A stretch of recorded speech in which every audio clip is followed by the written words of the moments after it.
Hello, and welcome to episode 19 of Sarastro's Star Wars Legion painting series. In this episode we're going to paint the Droidekas from Fantasy Flight Games' Star Wars Legion. The Droidekas are pretty straightforward and fun models to paint, and even come with alternative sculpts for when zipping around the battlefield in wheel mode. The main thing I wanted to achieve when painting them was to capture the interesting colour modulation on the carapace, and for an extra bit of fun I've created the impression of some of the blaster cannons firing with the use of some object source lighting. Let's take a look at the painting stages. After assembly I'll be priming the figures in black, followed with some grey and white zenithal highlights applied from above as usual. I'm then going to achieve a decent tabletop standard quite quickly by using the black Templar contrast colour, followed with some wet blending of some metallic tones for the armoured sections, and then some shade. I'll then be sharing various optional finishing touches that will include things like adding some further colour modulation to the armour, painting the eye sensors, and adding some highlights. I'll also be playing with some object source lighting to give the impression of the blasters being fired for one or two of the Droidekas. Let's begin.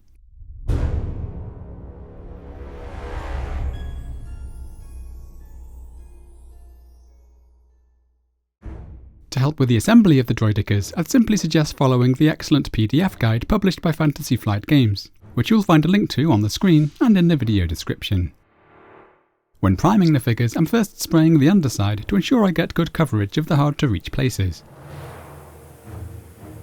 Once dry, I'm attaching the model to the base with some white tack and proceeding to spray the rest of the model, including the base itself.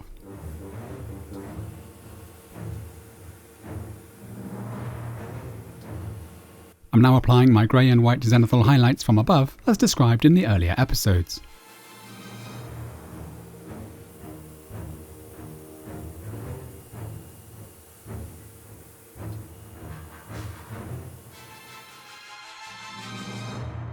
With that done, we're ready to begin painting.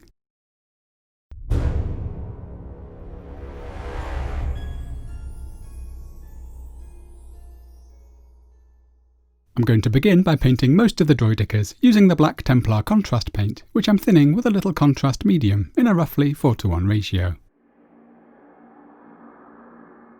I want this to cover the entire figure except for the outer sections of armour plating and the spherical body, although it's not a big deal if we hit some of these areas along the way.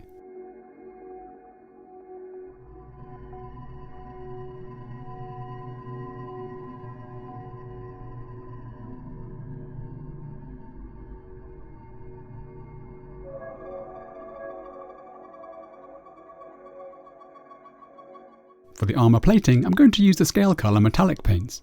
For the shadow tones, I'm going to use Decayed Metal mixed with some Naggaroth Night. I'm then going to wet blend this into some old copper, and then Victorian Brass. For a similar look using the Citadel range, you could use Warplock Bronze for the shadow tones, and something like Balthazar Gold for the highlights if you like. Here I'm adding my Naggaroth Night to the Decayed Metal, and starting with the carapace, I'm using this to paint roughly the lower third of the surface.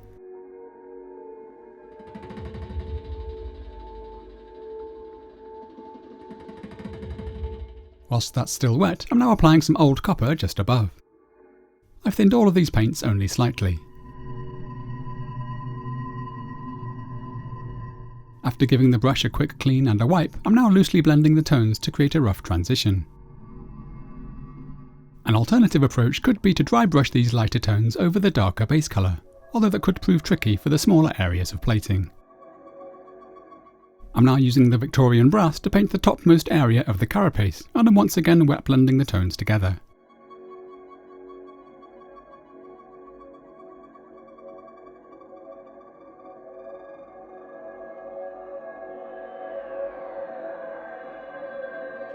And here I'm going a little darker towards the front.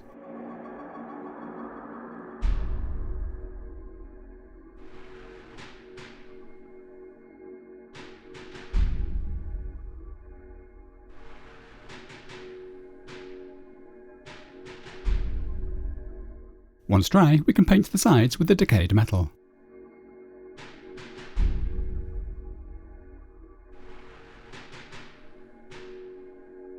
And if any areas look a little patchy, we can touch things up with an additional layer if need be.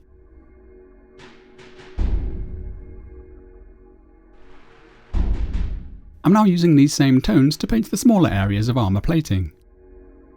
With these smaller sections, you could get away with just using a single metallic tone if you like.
Finally, I've chosen to shade the armour using an even mix of Agrax Earthshade and Druchii Violet, thinned with an equal amount of Lahmian Medium.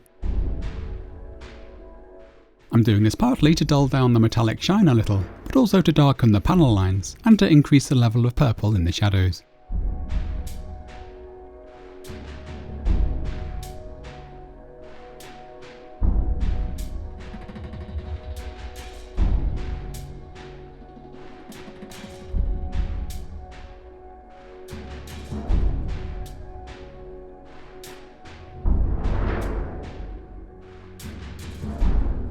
With that done, we've achieved a pretty decent tabletop standard quite quickly.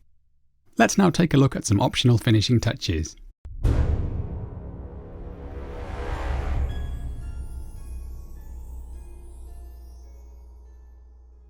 first thing I'd like to do is boost the levels of purples in the darker tones of the armour using Scalecolor's Inktense Violet, which I'm thinning down a fair bit with Lahmian Medium. Druchii Violet would also be okay for this. This can be feathered out with a damp brush as we get to the lighter areas.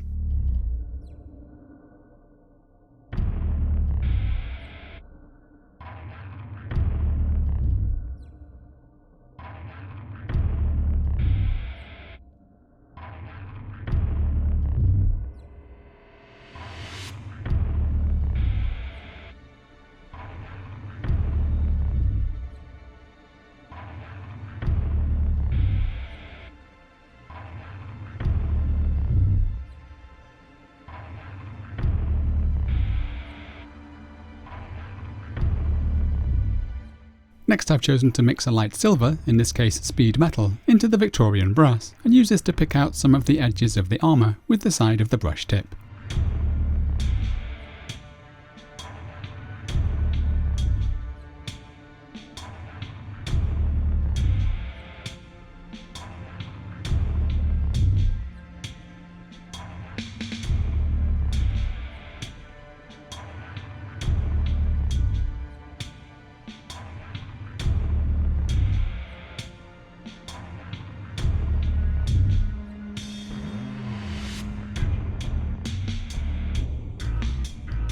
Next I'm going to create a grayscale using black, white and a little dark sea blue. And I'm going to firstly use this to highlight the upper two eye stalks as well as the casing for the lenses themselves.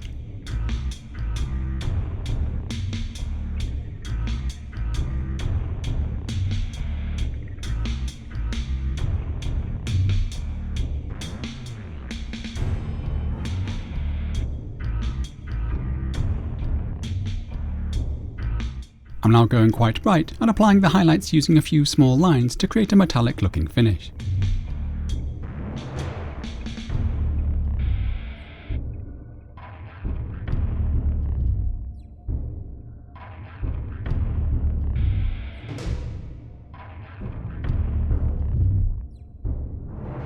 I'm now painting the lenses using pure white.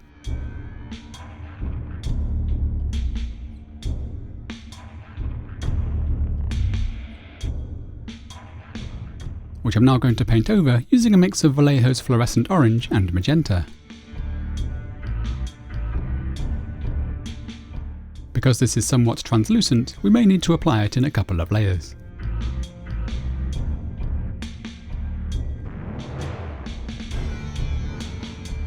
Here I've realised the inside of this plating should also be grey. And I'm now applying some black Templar to match the rest of the body.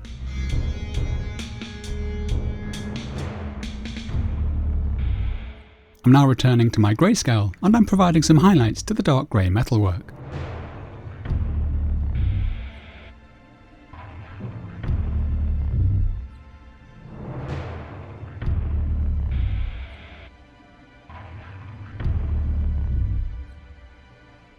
You can see that a few quick bright highlights to some of these edges can make quite a difference.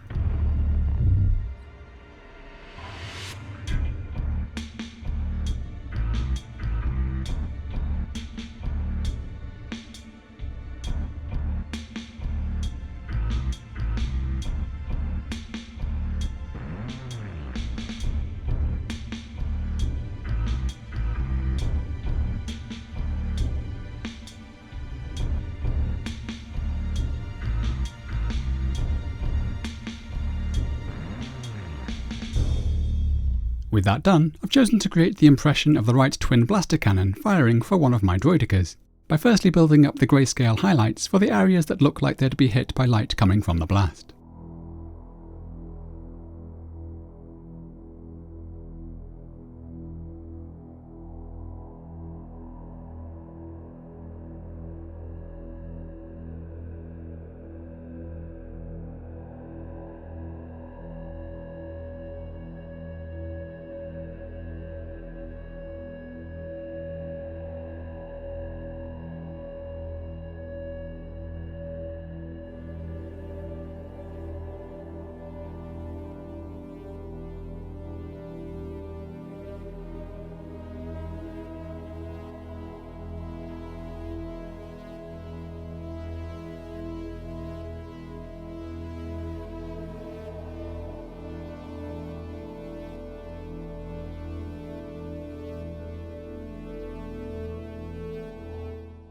With the values mapped out, I'm now going to begin adding the colour, starting with some Fluorescent Yellow mixed with a little orange.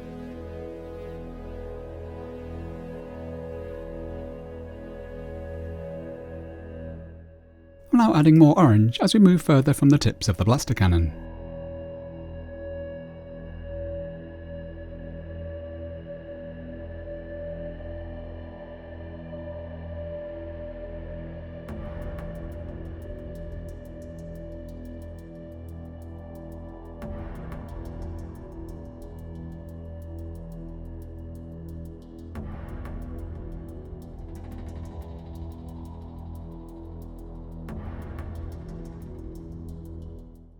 Just as with the eyes, we may need to build the strength of tone up in a couple of layers.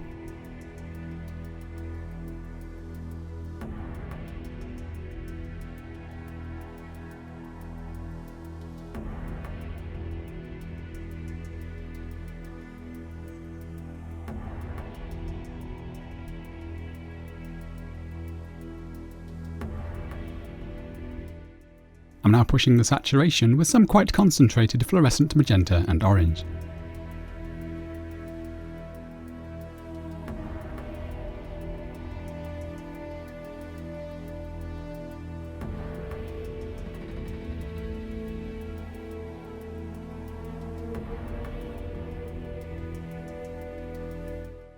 All of these finishing touches are of course optional, but this is certainly a fun exercise should you choose to give it a go.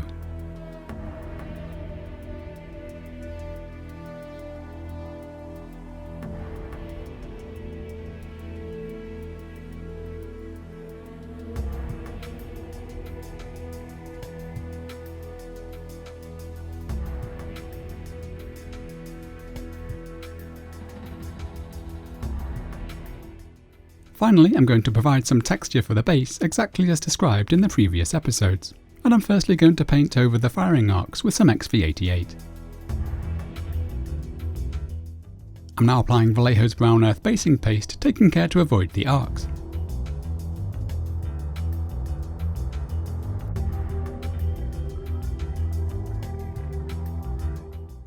Alternatively, you could simply cover the entire base, then use a ruler or something similar to imprint the firing arc as described back in episode 3. Next I'm providing a dry brush using Tyrant Skull,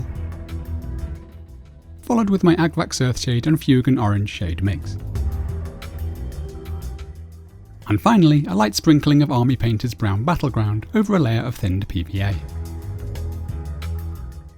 I'm now going to spray both the figures and the bases with a matte varnish off camera, before gluing the Droidekas down with a touch of superglue.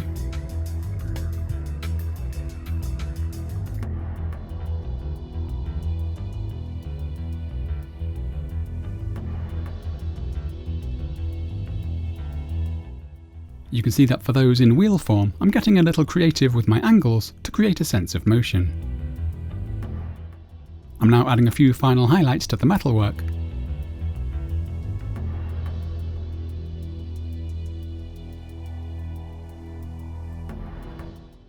And a touch of object source lighting to some of the rocks on the ground.